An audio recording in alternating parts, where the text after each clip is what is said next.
know, I figure if it can elicit that kind of a response from your in-laws, it's got like potent magic in there. Look who's there, I didn't see you before. You know, it's really interesting. I was thinking about everybody who's going to come tonight, and I was thinking, gosh, most of these people are going to be like my friends, my close personal friends, and I was really happy because it felt like I had a lot of them. So, and I hope I have a lot more. I mean, now the rest of you who aren't my close personal friends, but perhaps would like to be. I'm an accessible kind of gal. So anyway, how many of you guys remember No on 8?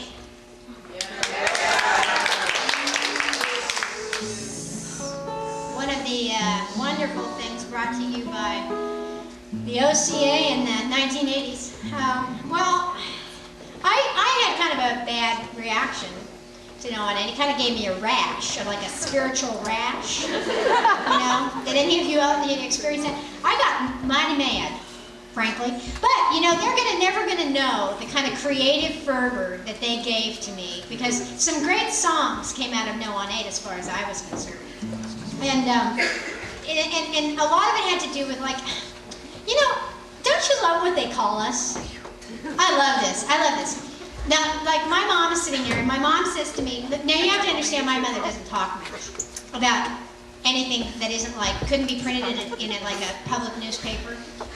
You know, like anything like feelings, you know, the F word. We don't talk about that. So anyway, my mother comes and like, she kind of takes me aside one time when I was home, and she goes, we have 2 boys at home. My partner's kids and my kids and, my kids. Okay, so anyway, we just got that settled just like that. Wow. It's okay with you.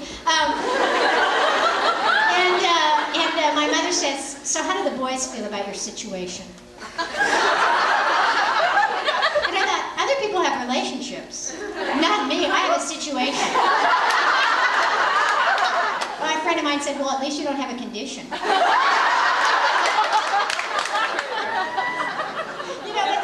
These great words, like, this is my favorite, unnatural. I love that they call us unnatural. And just like, I love who calls us unnatural. People like Tammy Faye Baker. Right. You know, is she under there? I mean, you know, it's like, you kind of feel like you could like whittle her down and there'd be nothing in there. So anyway. Should be Hoppasberry. Oh! She's one of my hecklers, Myra. I'd like you to all give her a round. Been through the Carol Steinell School of Heckling. I've been on a campaign lately because there are a lot of great musicians and comics in our country, but very few good hecklers. You know? So I've been trying to develop a cadre of hecklers. And Myra's a graduate of the class of '88. And proud of it. She was on the varsity heckling team.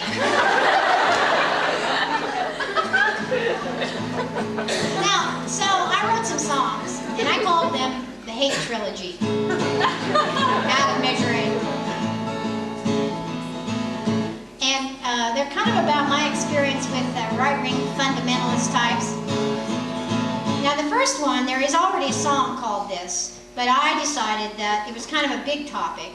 So probably we could accommodate 2 songs, you know, called the same thing. But you'll recognize it. It's called God is Love.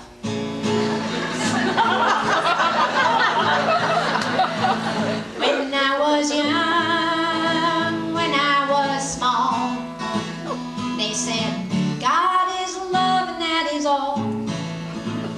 God is love, and there are no exceptions. But later on, of course, they started making a few corrections.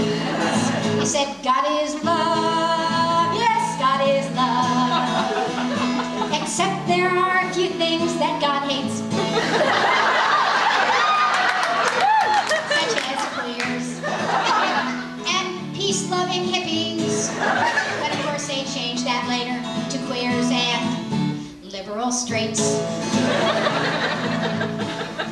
Well, I got older. Yes, I grew up. And they said, God loves you if you love him. I thought that was fair. Yes, I could understand it. But later on, of course, they began to expand it. said, God is love. Yes, God is love.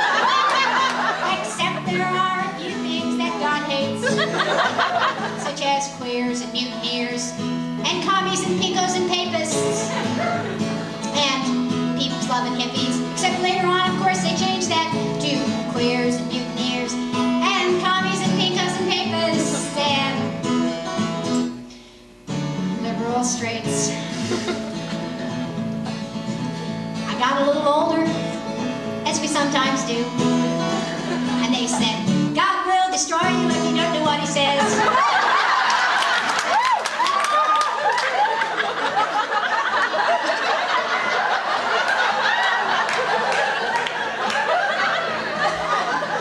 What does he say? And they said, don't worry, we'll tell you that later. And I said, well, wait a minute, what about God is love? And then they gave me that funny look. They said, God is love. God is love.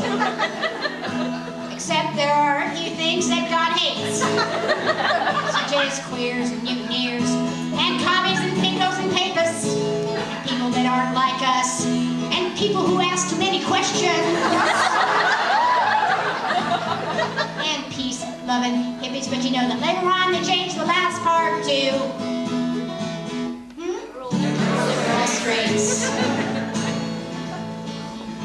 I went to therapy for 5 or 6 years. I joined the ACLU in their role, and even now I healed the damage that they did, all my spiritual contusions. Yes, I made my breakaway. I started drawing my own conclusions. Would you like me to share them with you? Yes! I think God is love, and God is love, and then God is love, and then God is love some more. And God loves queers and mutineers, and God loves commies and pinkos and papists.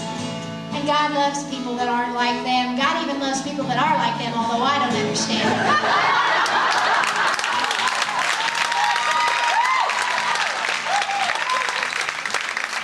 And God loves peace-loving hippies. And God loves people that ask too many questions. And I happen to have it on the very best authority that he or she just adores liberal straights.